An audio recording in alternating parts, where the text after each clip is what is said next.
The truth about Austin's missing housing, that's the focus of a new research report by the Austin Board of Realtors, really examining housing affordability and the severe undersupply of housing in Austin.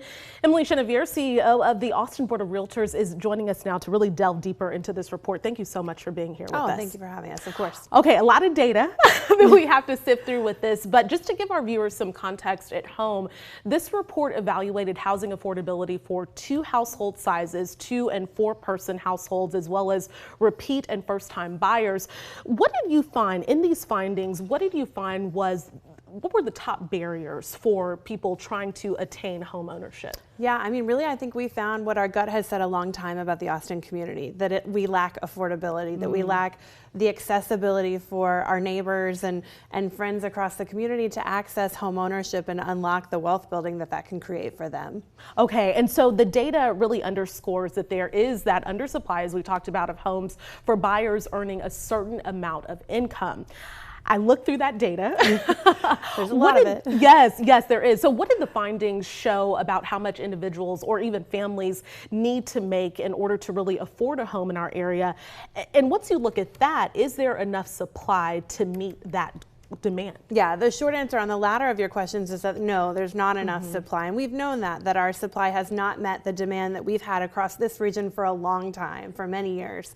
We really tried to focus in terms of the incomes that we were focusing on the people that make our community go round, those EMS workers, those teachers, firefighters, people that we really rely on in our community that make reasonable salaries, but that are not reasonable in the context of what it means to buy a home in Central Texas. So 120% of the median family income in Austin in a 2-person household is near $120,000 a year. That's 2 of those occupations that I listed in one household.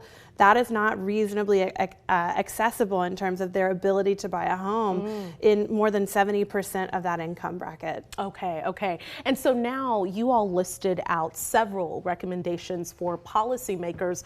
What are some of those recommendations that we can see maybe in the short term and the long term to really break down these barriers so people can attain home ownership? Well, the good news is that many of the recommendations that we're making are things that are in progress under the current mayor's leadership and the current council's leadership.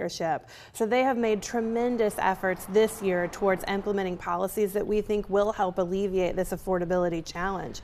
Those are things like reducing the minimum lot size, reducing the parking requirements in development, and most importantly, I would say, overhauling the process of developing land and building houses here to just make it more efficient and less costly than it is today. Some of those things are in progress. Some of those are policies that they've passed since the top of the year, but we're really excited to see how proactive and active this council is right now. We hope that this research will provide context as they keep looking for future policy decisions that they can make as well. Okay, so some of these things are in process. We know that the process sometimes takes a long time. Do we have a timeline on when we could see things starting to happen? Right, well, we saw yesterday the release of a very important report that the mayor helped champion called the McKinsey report that details many of the recommendations that we believe will be impactful on that overall land development process, helping fix the kind of planning and development department in the city of Austin. He has pledged to make, proactive and relatively swift action related to the findings of that report. We think that's a great place to start, and we're glad to see him prioritizing that. Okay. What was the key takeaway that you got from this report? Like I said, there's a lot of data. I wish that we could sift through it all. We can't, but we'll put this online. What was the key takeaway for our viewers at home who are watching, who are desperately trying to attain home ownership? Well, part of what has held Austin back is a cultural conversation about the level of commitment that as a community we have to creating more affordability, even when we understand that could make change that we're sometimes uncomfortable with. So what we hope the takeaway is for the broader Austin community is that all of us believe that Austin is a place that should be accessible to everyone in terms of housing, and that we work together to find solutions that move us forward in solving for this gap in the amount of housing that we need. And in addition to policy, is there anything else that can be implemented in the short term that can help us with this? Yeah, well, obviously working with a professional realtor that's going to have access to the down payment assistance programs that are available to you and a deeper understanding of the specific and acute areas of the market that you're looking at. If you're looking in one neighborhood, that might be a different experience than another one, and you want an agent to help guide you in terms of what's affordable and accessible to you and what your overall buying power is. So we encourage you to work with a professional realtor to be sure that you're being guided through that process. Okay, Emily, thank you so much. And like I said, we'll have all of this information on our website at KXAN.com.